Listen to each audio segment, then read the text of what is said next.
Welcome. Welcome to Sue's University of Life here on YouTube. I'm Sue Gaskell-Barlow, your host, and it's an absolute pleasure to welcome you to this delightful place in New Zealand. I'm at my daughter's residence, my daughter and her husband. I am house sitting. So why would that grab your attention? Well, I'm here to talk to you about you. I'm here to talk to you about you and your life, how you do life, and if life's working for you. I'm a woman who has loved and cared so much all my adult life that it's caused awful traumas for me and other people. I've given and given until I had a breakdown, and I've had an eating disorder and stress that it's a wonder I'm still here at 72 years of age. However, I'm here to tell the tale, and I'm here to support people who genuinely want to grow. So what is it I wanted to share today? It was about meditation. People don't seem to understand that meditation is part of life. When we meditate, it's not a case of sitting there with our legs crossed and doing although all those things are wonderful. It's a case of stopping in this busy life we lead and being still. Being still and focus on the breathing. I want to show you how to do that quite simply. So you sit up on your bottom, and you really, on your bottom, lift your cheekbone and just sit on your bottom. So that automatically straightens your back. The back needs to be straight. And then you've opened up this part of your body. You've opened up all of this, and you need to let some space in there so we can get more breath in there. Okay, so we're clearing and getting oxygen to all and every part of the body. And the more we can straighten and lengthen the body, this is a form of yoga teaching that I've been taught. So you don't have to do yoga, sit cross-legged. What you do have to do is understand the mind, body, soul connection. So this is the body we live in. The mind is our conditioning, the chatterbox that can wear us out. The soul is the essence of who we are. And so our essence, our soul, is spirit, which comes and sits in a physical body. And as a physical being, then we are introduced to the ego, which is a conditioning, a mind conditioning that we spend listening to 24/7 the rest of our adult life. Now, the mind is like a monkey, mischievous, and it can take you all over the place. It's full of fear, and it needs feeding with fear. It's a man-made perception of a spirituality and of a belief system which is just outdated.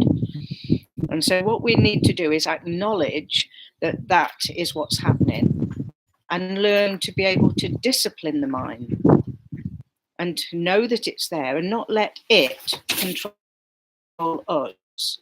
We need to take control and make decisions that work for us. So the nonsense in the mind that's telling us this is good, this is bad, this is right, and this is wrong, that is what we can do something about. And then we still need the mind, because that gives me this awareness that I'm speaking to now. My mind isn't chattering because I've learned to understand it, acknowledge it, give it a place in my life that isn't the main room with the best seat in the house with all the attention. It's given its attention that is needed, and only when it wants to enhance my world and not because it wants to control and create fearful stories and drama. So you sit yourself up nice and straight, and it's a 4 breaths in, hold for 4, 4 out, and hold for 4. And then we're going to do that twice. So I'm going to do it with you. So 4 breaths is, now you're holding for 4. Don't collapse your body as you breathe out. And hold for 4. Now do the same again, this time at your own pace, letting go and hold. Now keep yourself nice and straight.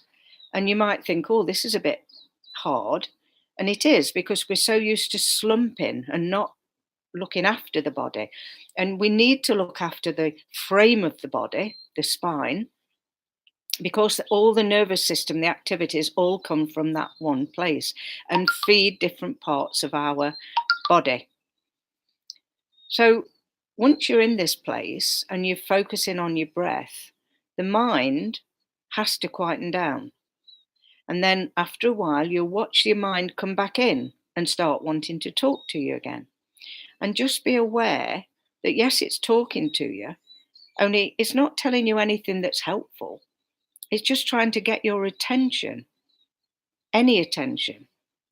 Never tells us nice things, because it doesn't. It's a negative, fear-based reality that we seem to think is who we are.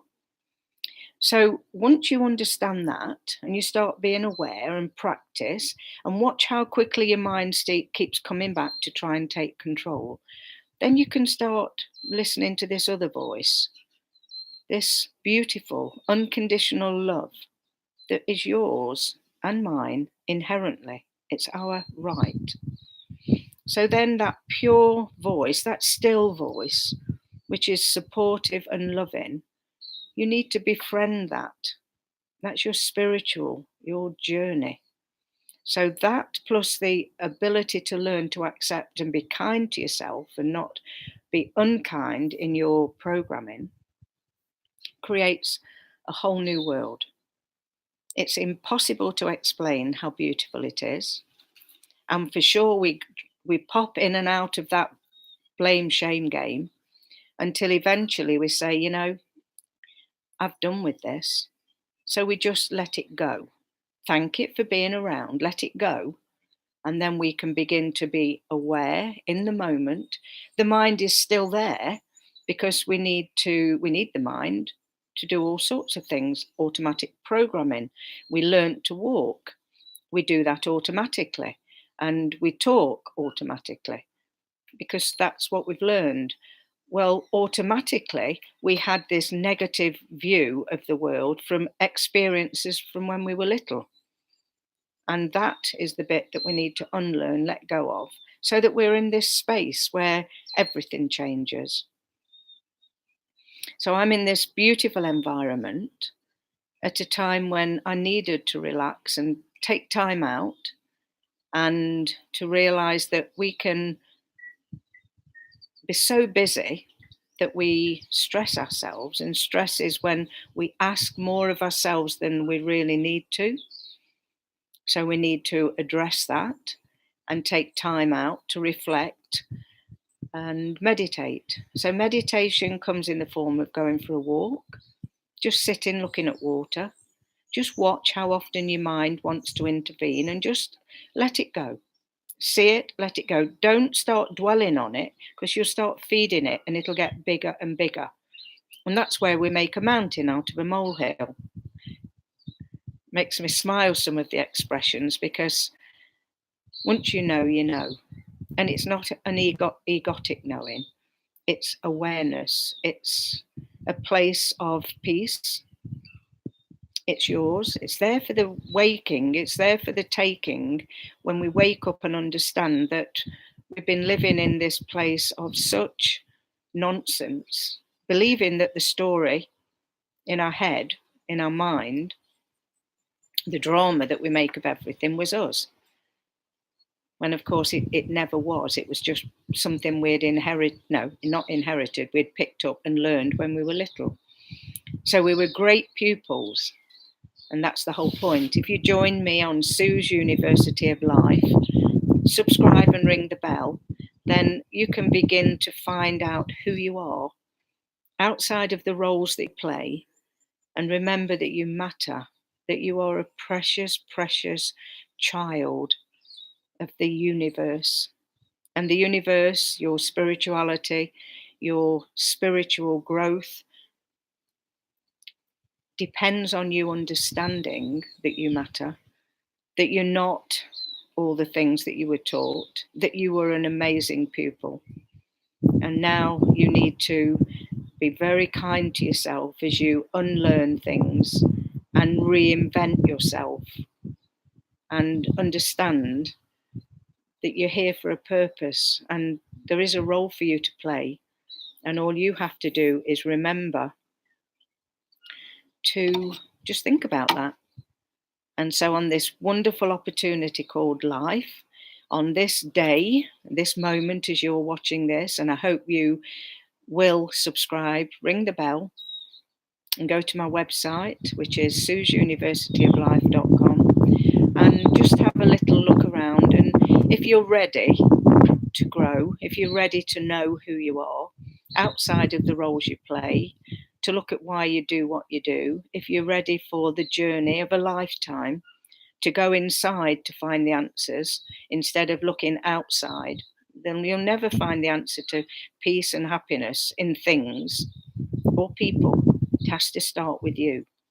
And then one day you might meet somebody like-minded that you can enjoy the journey with on earth. So much nicer not to be alone. Sometimes you have to be alone to find out who you are. And love, the greatest gift of all, is a free choice. So if you think there's somebody that you love and you feel that you're not being valued by them, or it doesn't feel the right time, let them go with love. Because if it was meant to be, they won't go far. And all the controlling in the world, which is what we all try to do, will not change anything, except it will mean that you're trying to control.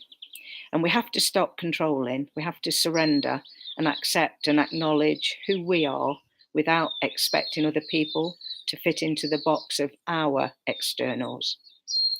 So I hope you've enjoyed this, and I look forward to sharing with you again on Sue's University of Life. My name's Sue Gaskell-Barlow. I'm a life coach. More importantly, I'm your friend. Bye for now.